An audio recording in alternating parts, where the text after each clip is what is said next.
설립일과 다른 성전 축복 주일이라고 하는 명칭에 아직까지 생경하신 분들이 있을 것 같아서 교회 역사를 잠깐 소개를 해드리고자 합니다.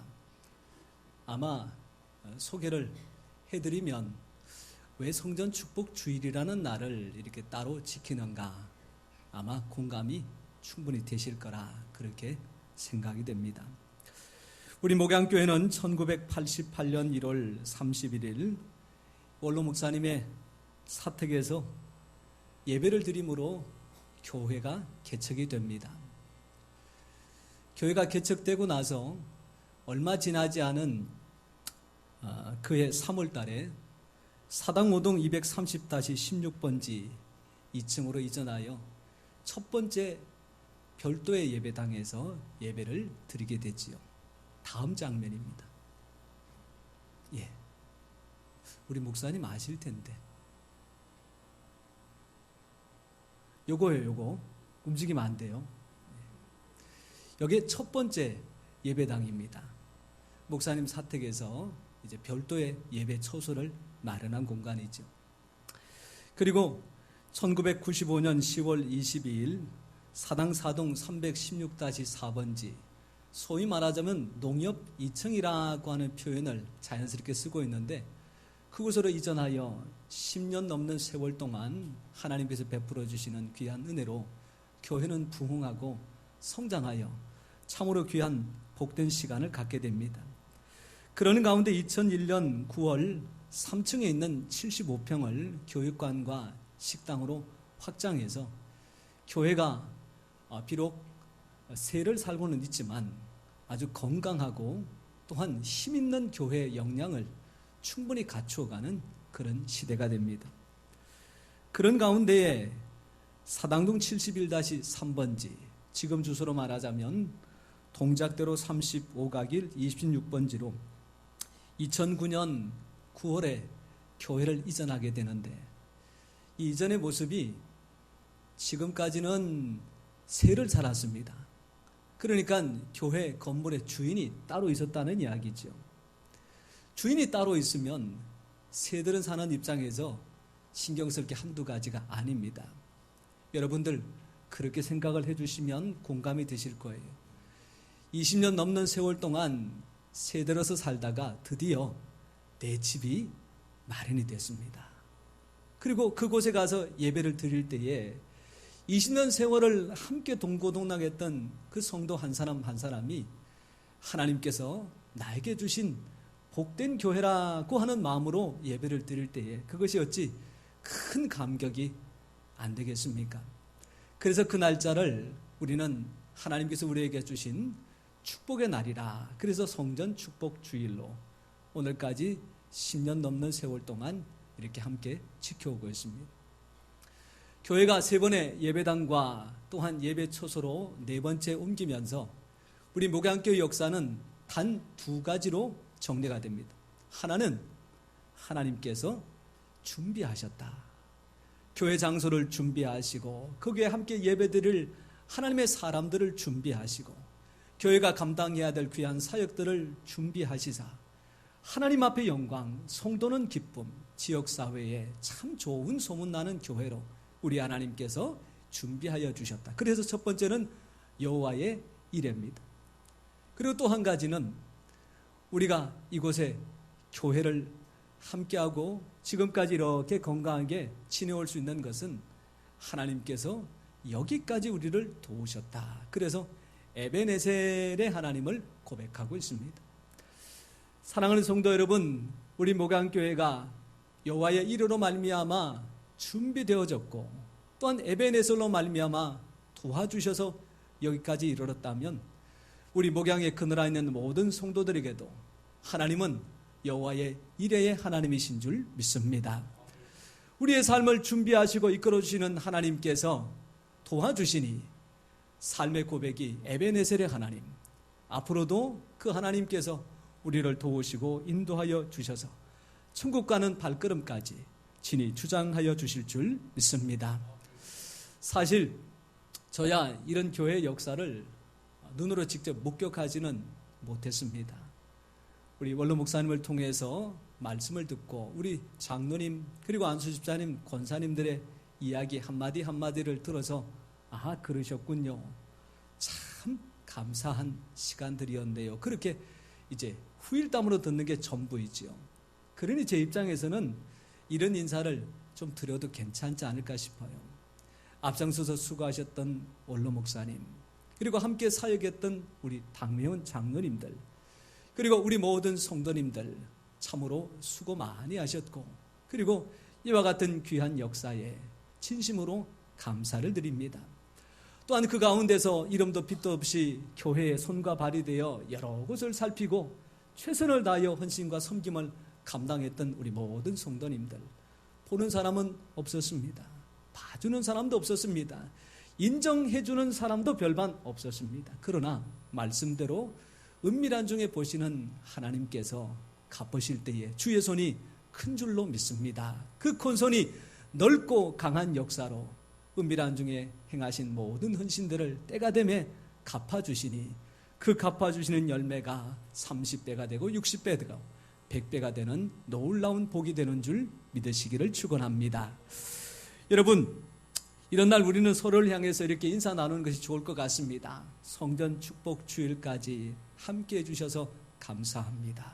그리고 교회를 통하여 또한 하나님을 통하여 큰 복을 받기를 원합니다. 그리고 끝까지 함께 사랑하며 건강한 교회를 세워가기를 소원합니다. 그래서 세 가지 인사입니다. 우리 같이 한번 나눠보십시다. 감사합니다. 축복합니다. 사랑합니다. 우리 이렇게 나눠보겠습니다. 시작.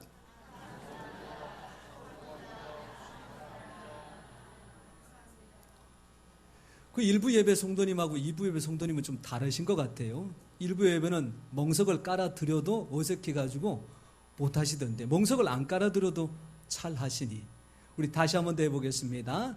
사랑합니다. 축복합니다. 감사합니다. 세 마디 시작.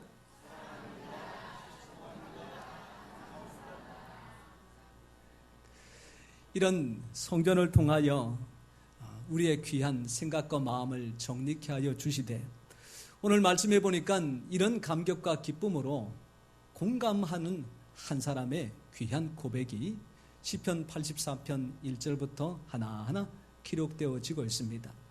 그래서 오늘 저는 주의 장막에 거하는 자라고 하는 제목으로 수천 년 전 성전에 거하는 귀한 은혜와 복을 고백했던 한 사람을 통하여 오늘 우리에게 주시는 하나님의 말씀 그리고 하나님의 은혜를 함께 나누고자 합니다. 제일 먼저 오늘 시편 기자가 고백하고 있는 감격스러운 표현이 바로 1절 말씀입니다. 만군의 여호와여 주의 장막이 어찌 그리 어떻다고요? 사랑스러운지요. 사랑스러운지. 여러분이 사랑한다, 사랑해라고 하는 말하고 사랑스러운이라고 하는 말은 어감이 많이 차이가 납니다. 여러분, 이 주의 장막이라고 하는 얘기는 보나 안 보나 어쨌든 성전을 가리키고 교회를 가리키는 말일 거고, 사랑스러운지요라고 하는 말은 다른 말로 표현하자면 아름답다라고 해도 크게 문제되지는 않을 것 같습니다. 그래서 이 말씀을 좀 다르게 보면 주의 교회가 성전이 어찌 그리 아름다운지요라고 하는 고백으로 바꿀 수가 있죠. 지금부터 한 28년, 9년, 한 30년이라고 쳐도 어떨까 싶습니다. 한 20년 전이네요. 신학교 다니던 시절 노원구 월계동에 있는 한 친구에게 놀러 오라고 하는 초청을 받았습니다. 놀러 오라는 이유는 다른 것이 아니라 자기 동네에 한국에서 건축 대상을 받은 교회가 있는데 와서 한번 구경해보면 볼만할 거라고. 그 신학생의 또한 교회에 대한 생각들을 늘 가지고 있던 입장에 건축 대상을 받은 교회라 궁금하잖아요. 그래서 그곳에 한번 가봤습니다. 그곳이 바로 통합측의 장석교회라고 하는 곳입니다. 여러분, 이 교회를 한번 보시면 지붕에는 한국 전통의 재료인 기와를 사용해서 고풍스러운 멋이 있습니다. 그리고 거기에 놓여져 있는 곡선이 이 전통의 미를 아주 잘 살려내고 있지요. 그리고 더군다나 요즘 친환경이라고 많이 이야기합니다. 이 교회 뒤에 있는 산과 교회 건물이 아주 조화롭게 잘 이루어져 있습니다.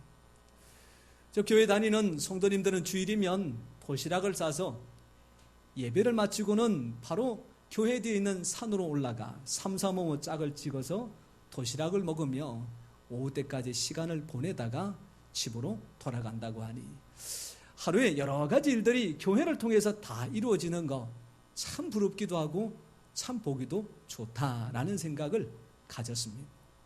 여러분, 그에 비해서 지금 우리 교회는 외관으로 보자면 이게 담백한 모습을 갖추고 있습니다. 더 정확하게 보자면 수수한 모습입니다. 더 정확하게 보자면 어디 모난 데 없고 너무 깊이 들어간 데 없이 두리뭉실한 그런 모습입니다. 여러분, 그런데 교회 외관과 어찌 그리 우리 교회 성도님들하고 똑같은지 교회 안에 보면 다들 둥글둥글하세요. 옆에 분 한번 보세요. 얼마나 동그라미하고 잘 맞는지. 여러분, 외관만 그런 게 아니고요, 성품들도 다 둥글둥글 다들 어디 가든지 잘 어울리는 그런 성품들입니다. 넉넉하게 품어주고 또한 새로운 사람에 대하여 마음을 열고 함께 힘들고 어려운 일들을 더불어 감당하는 이런 우리 교회의 귀한 모습.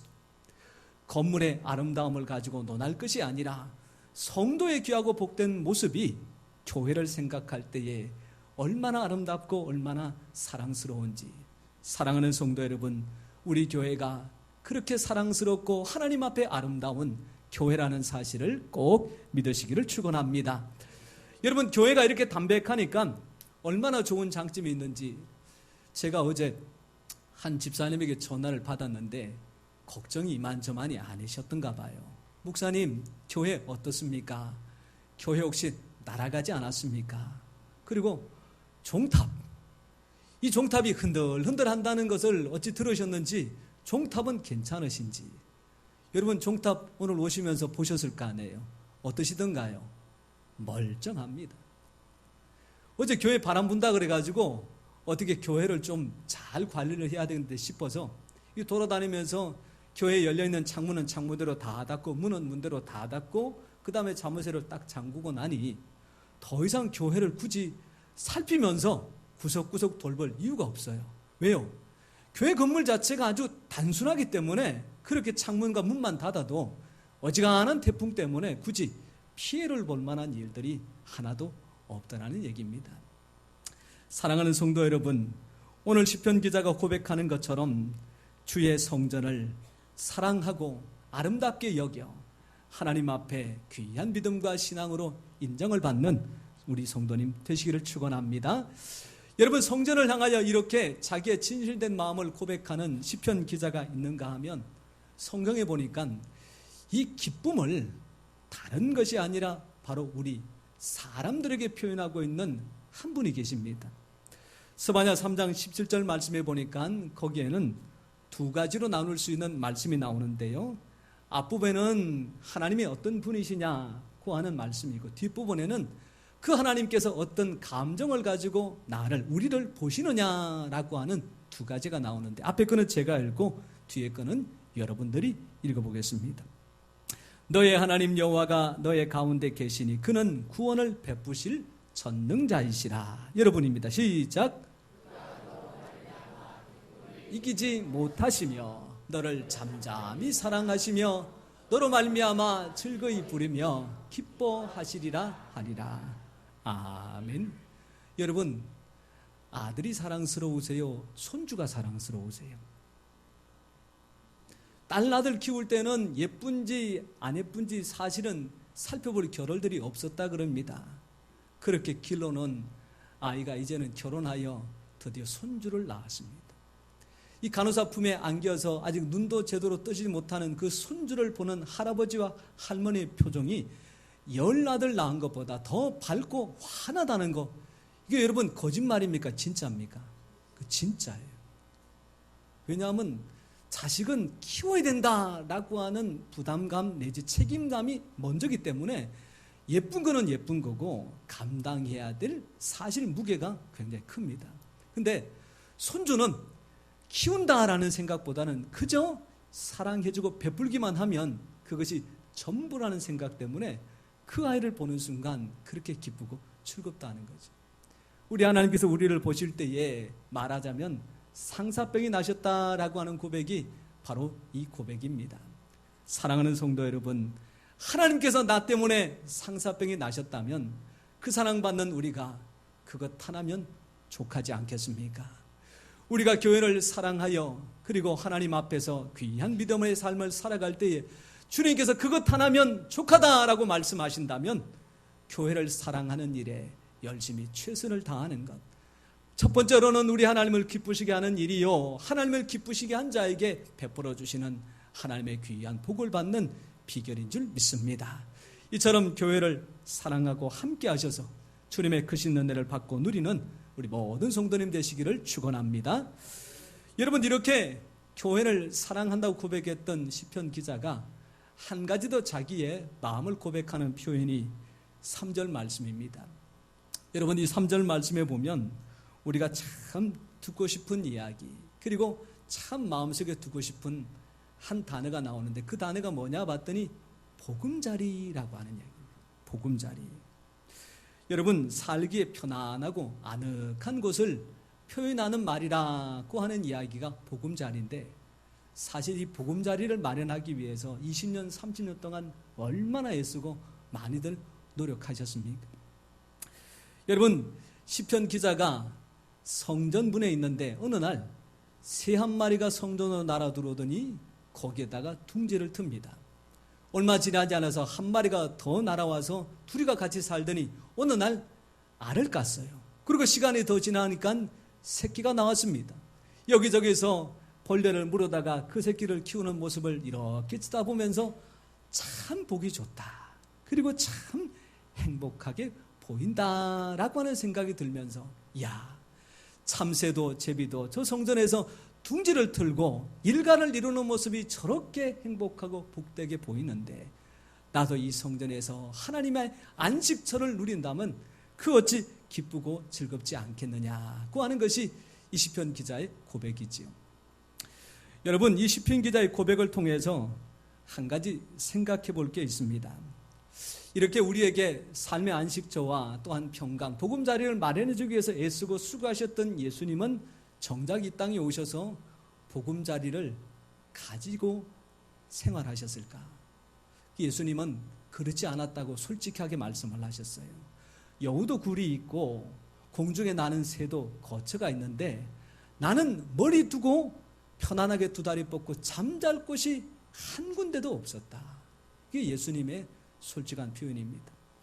이런 예수님의 마음을 누가 잘 이해했던지 이것을 성탄절에 연극을 만들어서 그것을 공연을 했는데 그 연극에서 일어났던 이야기 하나가 한 잡지사에 실려졌습니다.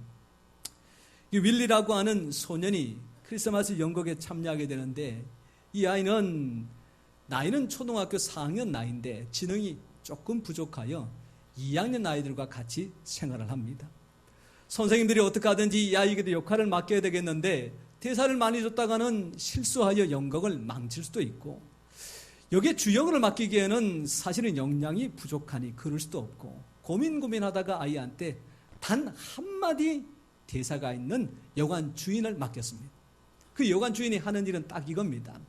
요셉하고 마리아가 문을 두드리면서 주인님 문 좀 열어주세요. 방 하나만 주세요. 아내가 지금 배가 불러 곧 아이가 나올 지경인데 이 추위에 바깥에서 거처할 곳이 없습니다. 그때 여관문을 탁 열고 한마디 하면 됩니다. 방 없어요. 그러면 이제 그 역할이 다예요. 연습할 때는 잘했습니다. 드디어 연극을 하는 당일날 앞에 모든 순들이 다 끝난 다음에 드디어 이 윌리의 순서가 왔습니다. 요셉과 마리아가 바깥에서 문을 두드리면서 문 좀 열어주세요. 방 하나만 주세요. 지금 뱃속에 있는 아이가 곧 나올 것 같은데 이거 방이 없어서 많이 힘들고 어렵습니다. 그때 문 열고 뭐라고 얘기하면 돼요? 방 없어요. 그러면 끝나요. 근데 무슨 생각이 들었든지 윌리가 그 요셉과 마리아를 이렇게 보더니 대뜸 하는 이야기가 어서 들어오세요. 우리 집에 안방이 비어져 있어요. 그래버린 거예요. 그 사람들이 그 얘기를 듣는 순간 여기저기서 웃으면서 이제 연극은 다 망쳐졌고 엉망이 되어져 버렸지요. 근데 그 뒤에 나오는 이야기가 지금까지 봤던 그 어떤 연극보다 감동적이었고 참 은혜가 됐습니다 고 하는 고백입니다. 여러분, 오늘 이 시간 주님께서 우리의 마음의 문을 두드리고 계십니다. 내가 잠깐만 들어가서 너와 함께 시간을 좀 가지고 싶단다. 그런데 우리의 마음은 여러 가지가 너무 가득 차 있어요. 자녀에 대한 부분도 있고요, 부모님에 대한 부분도 있고요, 생업에 대한 부분들, 직장, 사회, 또한 세상에 대한 온갖 이야기가, 내용들이 다 가득 차 있는데 이게 백화점 같습니다. 너무너무 많아요. 근데 여러분들 그런 이야기 들어보셨죠? 백화점에서 하루 종일 근무하는 사람이 잠시라도 편하게 앉아서 쉴 수 있는 의자나 공간조차도 마련되어 있지 않다라고 하는 현실. 여러분, 이 복잡한 마음 가운데 주님을 위하여 내어줄 5분도 아니면 한쪽 공간도 없이 살아간다면 이게 얼마나 안타깝겠습니까? 오늘 예배를 통하여 주님께서 마음의 문을 두드리시고 내가 너와 더불어 함께 먹고 마시고 너에게 참된 기쁨을 나누어 주겠다라고 말씀하실 때 마음의 문을 활짝 열고 주님을 맞아 주님과 더불어 먹고 마시는 참된 기쁨과 평강 함께 누리는 우리 성도님 되시기를 축원합니다. 예수님께서도 오늘 참새에 대한 이야기를 직접 하셨습니다. 참새 5마리가 2 아사리온에 팔리는 거 너도 알지 않느냐.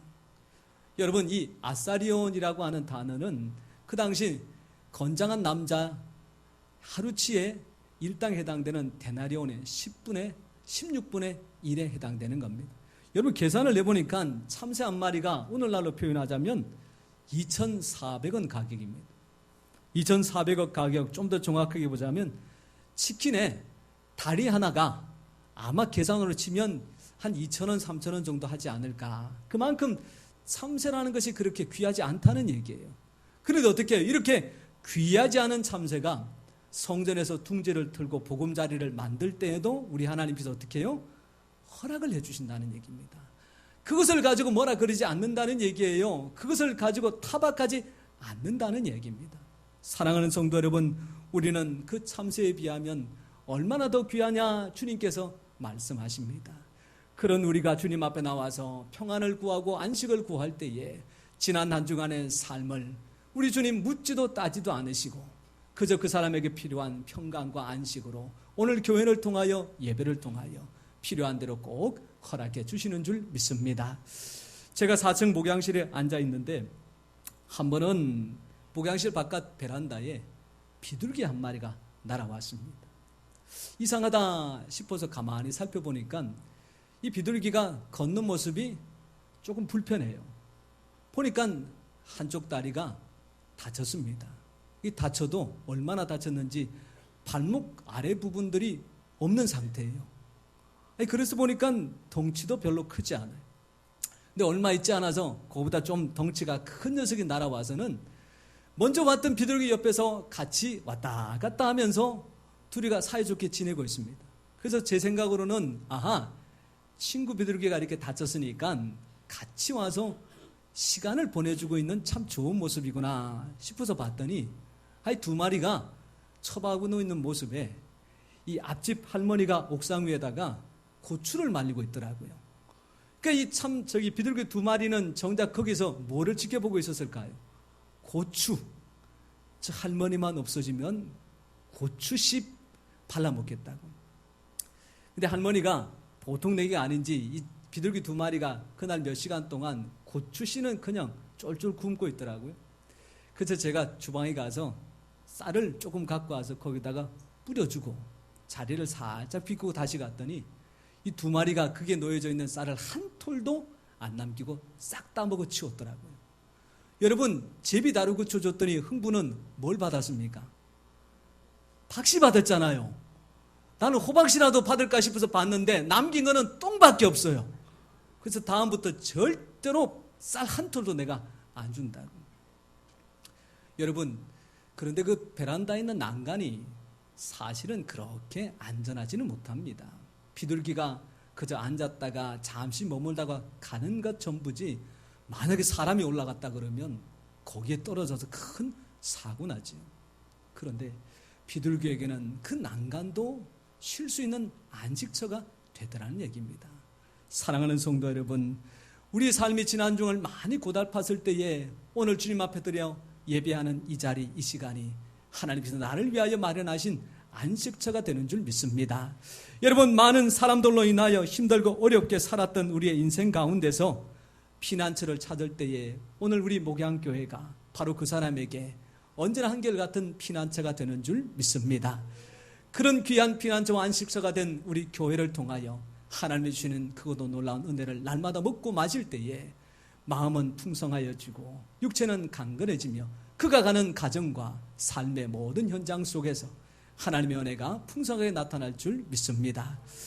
여러분, 오늘 말씀의 결론을 오늘 이 시편 84편을 기록한 이 고라라고 하는 사람의 모습을 보면서 한번 살펴봅니다. 여러분, 사실 고라는 모세와 사촌 간의 관계가 있고 그리고 성전에서 귀한 역할들을 감당했던 한 집안입니다. 그런데 이 고라가 루벤에 있는 세 사람의 족장들과 함께 모세를 대적하니 하나님께서 그것을 기쁘게 여기지 않으셨어요. 그리고 징계를 통하여 250명과 함께 고라와 또한 그의 자손들 일부가 벌어진 땅으로 들어가 못다 죽임을 당하고 맙니다. 조상이 잘못하여 큰 죄를 범하였는데 그 이후에 고라 자손들은 성전 안에서 제사를 돕거나 또한 레위 사람들과 협력하여 공감하는 일들을 하지 못하고 성전의 문지기로 역할들이 바뀌어지지요. 그러면서 시간을 보내고 있는데 이런 마음이 드는 겁니다. 야, 성전 문지기로 이렇게 내가 하루를 살아보니 이것만으로도 얼마나 좋은지 다른 곳에서 천년을 사는 것보다 이게 난 더 좋아 라고 하는 고백이 오늘 10절의 고백입니다. 그런데 이 고백은 그걸로 끝나지 않습니다. 성전 문지기로 있는 것만으로 이렇게 기쁘고 즐거운데 그 성전 안에 들어가서 함께 하나님 앞에 예배하고 제사하고 그것과 함께 나눌 때 그 기쁨은 얼마나 더 크겠느냐고 하는 이야기죠. 그래서 그 고라가 오늘 우리에게 질문을 던집니다. 당신은 성전 문에 있습니까? 아니면 성전 안에 있습니까? 여러분, 우리말에 수박 겉핥기라고 하는 말이 있잖아요. 그래서 권사님 한 분이 수박을 다 먹고 나서 그 껍질 그리고 안쪽에 붉은 것을 발라내고 잘 저며가지고 거기다가 가전 양념을 다해서 나물로 무쳤어요. 그래서 이렇게 한번 잡숴보세요 라고 해서 갖고 왔는데 그게 제법 맛이 있습니다. 근데 여러분, 수박은 수박 껍데기 가지고 각종 양념 넣어서 나물 만들어 먹는 그 맛이 아니고 시원한 냉장고에 넣어놨다가 여름 한참 더울 때 끄집어내어서 잘라가지고 한 입에 그냥 덥석덥석 먹을 때 이게 제맛이란 말이에요. 그런데 그 나물로 반찬하는 것이 좋다라고 하면 이게 바로 수박 겉핥기입니다. 근데 제가 저 사진을 이렇게 찾아보면서 옆에 있는 수박보다 저 나물이 더 맛있게 보이는 거는 이건 저만의 생각인지 너무 좋은 사진을 제가 골라왔다 싶은 생각이 잠깐 들었습니다. 여러분, 오늘 이 고라는 우리에게 묻고 있습니다. 교회를 통하여 믿음과 은혜의 삶을 살아갈 때에 아무래도 한 발 더 들어놓으면 할 일이 많고 주어져야 될 책임이 커서 그저 발만 살짝 담궜다가 한 주일을 살아도 별 문제가 없구나 라는 분들이 계실 수 있습니다. 그러나 한 발걸음 더 들어오고 몸이 들어와서 함께 봉사하고 헌신하며 때로는 이야기를 통하여 서로 마음이 다칠 수도 있지만 더불어 함께 엉클어져 살아가는 이 삶 속에 주시는 하나님의 기쁨은 결코 무엇과도 비교할 수 없다는 이야기죠. 오늘 특별히 성전 축복 주일을 맞이하여 교회의 귀한 날 우리의 마음이 성전 안으로 성큼 들어오고 교회 안으로 함께 들어와서 주님과 함께 먹고 마실 뿐만이 아니라 더불어 함께하는 성도들과 희노애락을 같이 해서 정적 이 성전 문지기 고라 자손이 그렇게 바라고 소원했던 성전 안에서의 풍성한 삶, 그 모든 것들을 누리는 우리 모든 성도님 되시기를 주님의 이름으로 축원합니다. 기도하겠습니다.